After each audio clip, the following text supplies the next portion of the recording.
45 days of ట్రాన్స్ఫర్మేషన్లో ఈరోజు మనకి push day. Main workout start చేసే ముందు మనం కొంచెం స్ట్రెచ్చింగ్స్ చేసుకోవాలి. స్ట్రెచ్చింగ్స్ ఎందుకు చేసుకోవాలంటే మెయిన్ వర్కౌట్ స్టార్ట్ చేసే ముందు ఆ మజిల్ని మనం యాక్టివేట్ చేయాలి. అండ్ స్ట్రెచ్చింగ్స్ ద్వారా మనకి ఇంజురీ అయ్యే ఛాన్సెస్ కూడా చాలా తక్కువ ఉంటాయి.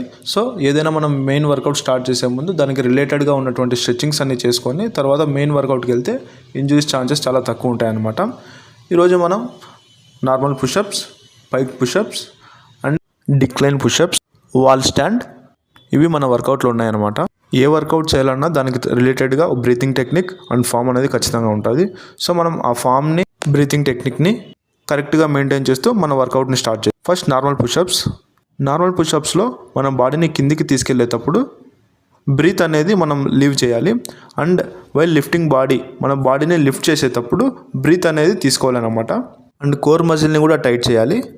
Correct form, correct breathing technique చేయడం వల్ల మనం ఏ మజిల్ మీద అయితే ట్రైన్ చేయాలనుకుంటున్నామో ఆ మజిల్ కరెక్ట్గా యాక్టివేట్ అయ్యి బిల్డ్ అవుతుంది. వేరియేషన్ ఏదైనా కానీ breathing technique, proper form and core tightness అనేది నెసెసరీ.